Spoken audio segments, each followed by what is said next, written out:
Mr. DJ Rose, Verkeezy, and C's. Welcome you to the No More Black Tears podcast. Black tears that's heaven sent. Barack the first black president. I love my black skin. I love walking in black excellence. Black power, let's represent. All black, that's evident. I'm sure MLK and Malcolm X both didn't die for the hell of it. Strap a seatbelt, go and settle land. What makes you think that we would sell our land? We wouldn't sell out now. What makes you think that we would go ahead and try to sell out then? No more black tears, black on black kids. Love us as is, love with passion. Paying black bills, learning black skills, making black meals. Black is backing. Big shout out to Fred Hampton. I'm black and proud like I'm James Brown, but I ain't doing no acting. My people here from the motherland. This podcast now active.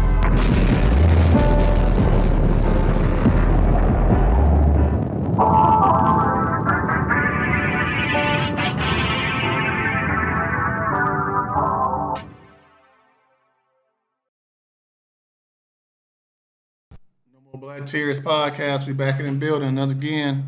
You know what I'm saying? It all happened in the week. So this weekend sports, we're gonna start off with the events of last weekend where we had some of our best in the NFL, some retired players, some current players, and some players are still playing, but they look like they might be washed up against Team USA Flag Football League. So there was two teams of pros with a couple of influencers like Logan Paul, Terrence Crawford, and I Show Speed. We had some star players like Tom Brady, Von Miller, Joe Burrow, Jaden Daniels, Jalen Hurts, and some other players. And they went up against Team USA, and they lost a combined, I want to say it was like 102, 107 to only like 30-something points.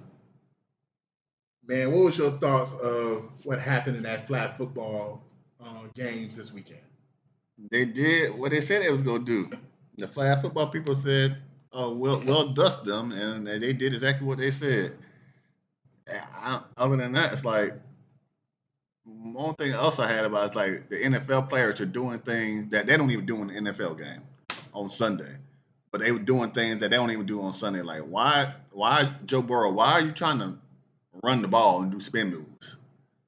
Like, you don't even do that in the league. When you get paid millions of dollars, yeah, you got paid to be there, but because he ain't got what about getting hit. he almost got his leg twisted up. He did. By himself. Like, you don't, when you don't do certain things, just because you not gonna get hit, don't mean, oh yeah, I can do this now. I always want to try this move. I always want to try this move, so I'm gonna try it. Like, no, man. Like, USA did what they were supposed to do. You know what I'm saying? I ain't gonna lie, man. I was surprised they got spanked as bad as they got spanked.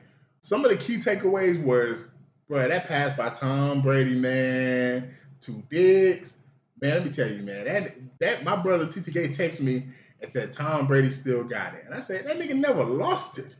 That, like, niggas forget, when he retired, that nigga still was like at least a top 10, top 12 quarterback in the league. And that throw looked great. Now, I will say this, though. Nah, them niggas got smoked, bro. That shit was disgusting to watch, how bad them niggas did them. The NFL players don't need to worry about the Olympics in 2028. Just let the Team USA flag football handle that shit because it's in good hands. I will say this, though. They was playing a two-quarterback system, and I was telling my brother, they had Joe Burrow and Jaden Daniels, and then they had Tom Brady and Jalen Hurts in their respective backfields as the two quarterbacks. What I would like to see is a healthy Pat Mahomes and a Lamar Jackson. Because I feel like that duo at quarterback, with the way they both play, they fit more of a flag football scheme if you watch the way the game was played. Because Jaden Daniels played, out of all the quarterbacks, he probably played the best because he has like that kind of ability. Another quarterback that could probably play in that game that would have looked a lot better, Caleb Williams. Like those four guys, Jaden Daniels, Caleb Williams, Pat Mahomes, Lamar, they fit that game perfectly. Obviously, you need more skill players to fit that game, but nah, man, it's just a different game, man. Flag football and regular football is not like these other sports. It's apples to oranges. We're not even talking about the same fruit at this point in time. But one of the plays that wasn't in the game, we had Devontae Smith, we had DeAndre Hopkins, Odell Beckham, who looked like one of the best receivers in the league in the game. JSN, Jackson Smith and Jigba wasn't in the game. And you made an argument he's the best receiver in the league right now, Rose. But you can't make the argument that he's the highest paid. Hey man, I was kind of happy to see him get that contract because he had a monster year. He did what he was supposed to do. They won the Super Bowl. You can make the argument he was the best player on the team, in my opinion, because he was that good. He was the dude I had for league MVP because of how important he was to that offense and that team in its entirety. And he's just a good, he don't make no noise. He just show up and play. I say this right here. I hate it for the league because if y'all paying him this, hey, Pickens, that contract, he ain't gonna get paid more. But now, whatever you was gonna pay Pickens in Dallas, you got to pay him a little bit more. You gonna have to pay him more. And for some of these other, receivers that's coming up, they're gonna look at that contract and be like, "Hey, man, I need more money." So, but hey, man, good for JSN though. Yeah, he did it. He did what he's supposed to do. He got paid. He's supposed to get paid. He took them to a Super Bowl. They lost their number one receiver. They didn't think that he could step up and do what he did. And he stepped up and filled the shoes tremendously. And he deserved to get paid. And you got a Super Bowl ring. He got for the team. Like, yeah, who else they gonna pay on the team? Like, pay him. Yeah, definitely pay him, man. And somebody who saw that contract and they was hoping to top it was Puka Nacua, who unfortunately, man, he's in his contract year. Like they can extend him, but he just has a lot of stuff going on, man. A lot of anti-Semitic remarks. A rumor about him biting a lady and stuff that him saying stuff about the Jews and being on live streams. Man, Puka, take a page out of Justin Jefferson, Jamal Chase, and JSN book. Get the fuck off social media, nigga. Get the fuck off these live streams. I'm going to be honest. Puka's probably a top 5 receiver in this league, maybe top 3. And I did not feel that way going into the year. I did not feel that way. But some of the catches he made when he was healthy this season, especially one-hand catches, he's special. Nigga, just play football, bro. Stop all this extra shit. Like, be like JSN, who literally plays in the same division as you, nigga. Like, he's giving you the blueprint on how to get paid. Like, I'm not saying it's right. These teams don't want to pay you when you a problem maker. So just play football.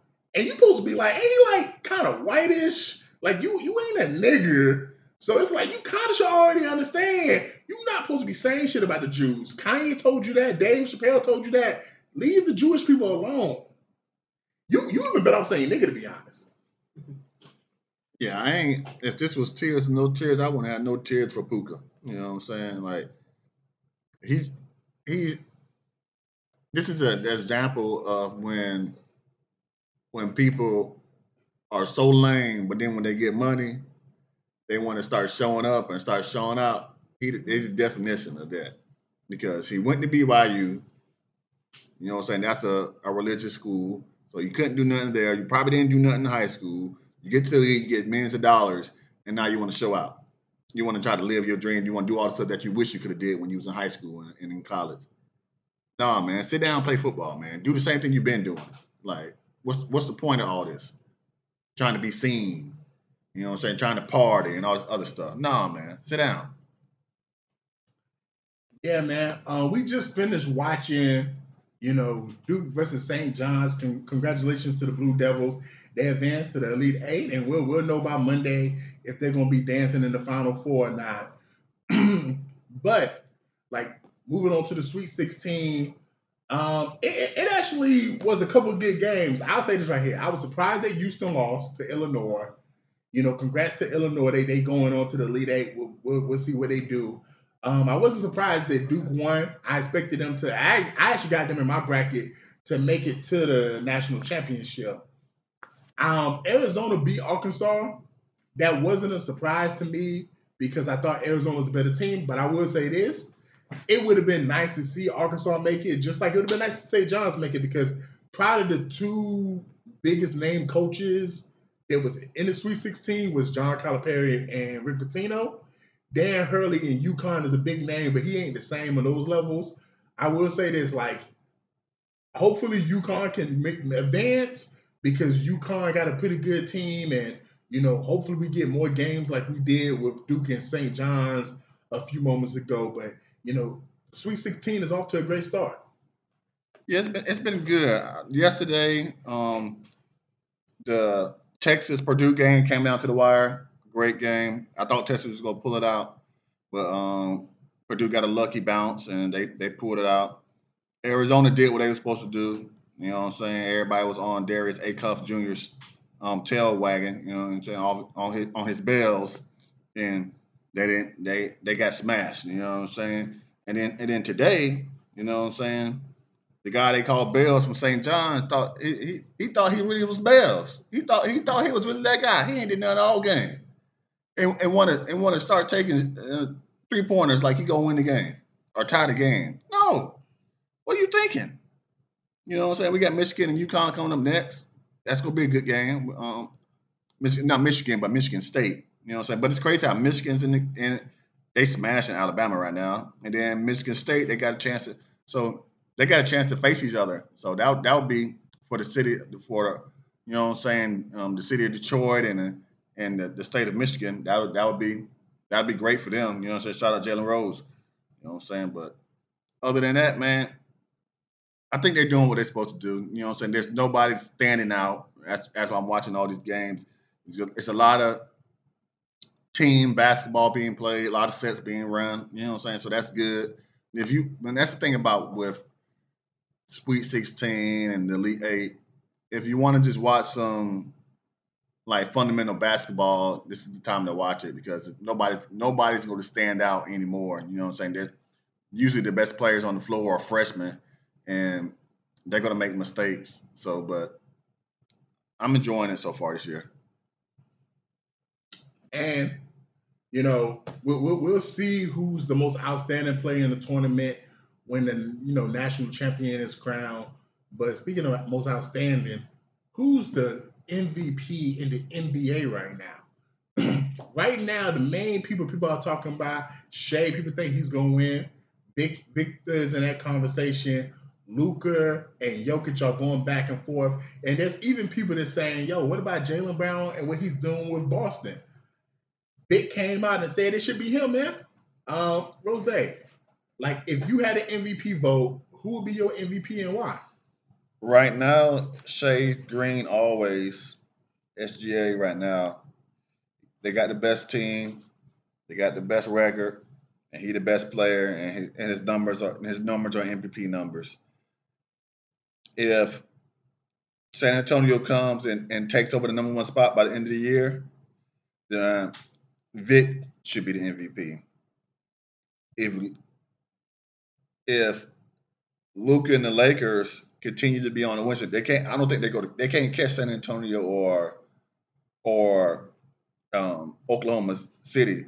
But if they don't lose again by the end of the year, I'll say Luka is MVP because what he did and what he's doing, he's leading the lead in scoring. He's having an amazing year, and if they don't lose again and they lock up the number 3 seed, I can see the argument for him too. But right now, Shea, if San Antonio pulls it out and gets the number 1 seed, it should be Vic. But if the Lakers don't lose again, I would say Luka. Yeah, man, I ain't gonna lie, man. I'm sad K got hurt because he was in my MVP conversation. But like right now, man, my leading 3 is Vic, Shea, and Jaylen Brown. And I feel like Jaylen Brown gets overlooked in this discussion because we did not expect Boston to be this good. We thought they was gonna be trash. Like Indiana lost their best player, and we see they finna be drafting in the lottery. Like the fact that Boston has a chance, and this was before Tatum came back. People were saying, man, Boston might be able to come out the East the way Jaylen Brown playing. So he deserves to be in that conversation. And I fuck with Shea, but I ain't gonna lie, man. After hearing what Vic said, and I kind of was telling MJ this before Vic said it. Why do we undervalue defense so much? Because I understand. I want to make this clear. I understand why in baseball it's hard to kind of put it into perspective. I definitely understand in football because in football it's like you just had Myles Garrett who led the league in sacks, and then them niggas didn't make playoffs. You had Darrell Reeves who spent his whole career mostly with the Jets and was locking down niggas, and them niggas wasn't making the playoffs some years. So I understand a great defensive play in the NFL don't have that kind of influence, but It ain't like that in the NBA. Like, especially if you a center, like how many times have we seen a center who was dominant on defense? Like even Rudy Gobert. Like how often has Rudy Gobert, who's probably one of the best defenders of this generation, not made the playoffs, Jose? Like typically his team is going to be in the playoffs. So like I don't understand why we do undervalue defense so heavily because it is half of the game. That's why I didn't have Luka in my top 3 because nigga, you a fucking dork. Like nigga, I'll be watching the Lakers and nigga, thank God Marcus Smart on the team, bruh. Because niggas cook you. Nigga, did you not just see that game in Detroit where that nigga dropped 30 from the G League? That nigga did that on Luka, bruh. Like Luka gonna give you 50, but he gonna let the other nigga get 30 though. Nah, bro, you can't be my MVP doing that, bro. Yeah. Give me that 7'5" nigga that's averaging 24 points, and this is a big part, on 29 minutes a game. He ain't even playing the same amount of minutes as someone like Luka and some of these other players. He's giving me 24 points, 10 rebounds. This nigga lead the league in blocks by over 45. The second place person got 45 less blocks than him. He just had a game where he had 7 blocks, and blocks ain't even an indicator of how good he is defensively. We've been at Limelight a couple times during this NBA season, Rose, and we've just sat down like, these niggas is afraid to go to the paint when this nigga's on the court. Like, I remember watching OKC face the Spurs, and I was like, OKC offense ain't look like this all season, Rose. What's going on? Then you know what hit me? Oh, it's a 7'5" alien on the court. And them niggas can't go to the paint. And I told MJ this, and this is my last thing about the defensive part of it. Do you know what that does to a defender on the perimeter when you know if I get blown by, I got somebody that's the ultimate eraser? Because I be watching them guards in San Antonio from De'Aaron Fox to Vassell to Dylan Harper. They be playing up. The same way we just saw the St. John's game.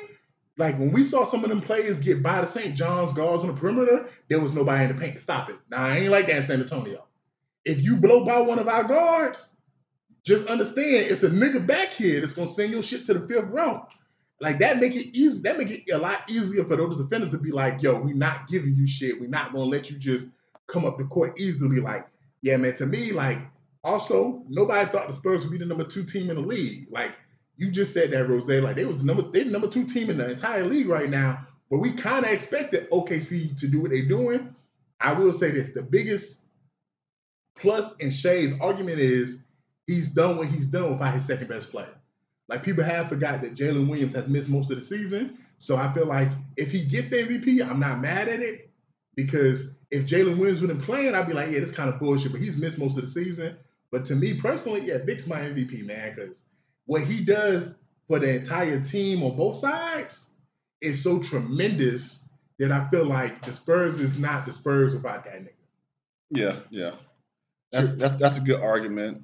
Yeah, but that ain't gonna happen. If FGA getting number 1 seed, it ain't gonna happen. But most likely, because you know how it is. Sometimes you got to do this for 2 years before they give you the trophy. We saw what happened with Embiid. Mm-hmm. But what's your final thoughts, though, on Rose? I ain't got nothing. I ain't got nothing. True. My only final thoughts is, man, you know, I'm sad that Tiger Woods going through it again, man. Like, you sent me the little thing that he got arrested for suspicion of DUI. It seemed like the same situation as last time because he passed the breathalyzer. It seemed like maybe he's on some medication potentially. You know, he could have been smoking marijuana. Who knows? But, you know, I ain't gonna lie. I hate it for Tiger Woods because when you as famous as him, whenever you make a mishap, it becomes breaking news on ESPN.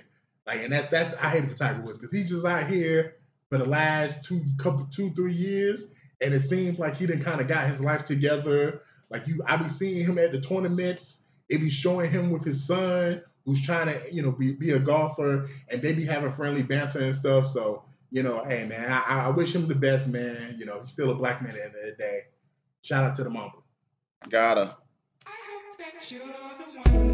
Legacy life's an open book, go read a chapter. And in this world, there's no living happily ever after. Stepping on a beat like a cute dog, but it's forever cap. But who would ever think in this world that I would go be a rapper? Niggas said my bars were too dope, does that make me a trapper? Wise man looking to the highs of a young man dying, he can see it in his soul. He walking with a 9, it's a sign. If you read between the lines, you can see this motherfucker heart's cold. No need for me to showboat. My mama had 13 kids and I am number 4 when I go loco. Don't do this for no promo. I keep the burner up on the stove when I'm solo. I smoke to get high, facing blunts, Ryan Dolo. You think you go get over on me, nigga, that's a no-go. 1 shot, 2 shot, nigga, that's a BOGO. We really need to pray for the youth. They out here dying fast. Soon as the pin go off, they see the iron flash. I ain't talking DC, how quickly we killing raw for cash. Might take off my Robin mask and go put on my business suit. Froze on, hard cold. Honey was my super suit. Honey was my super suit. Hey, honey was my super suit.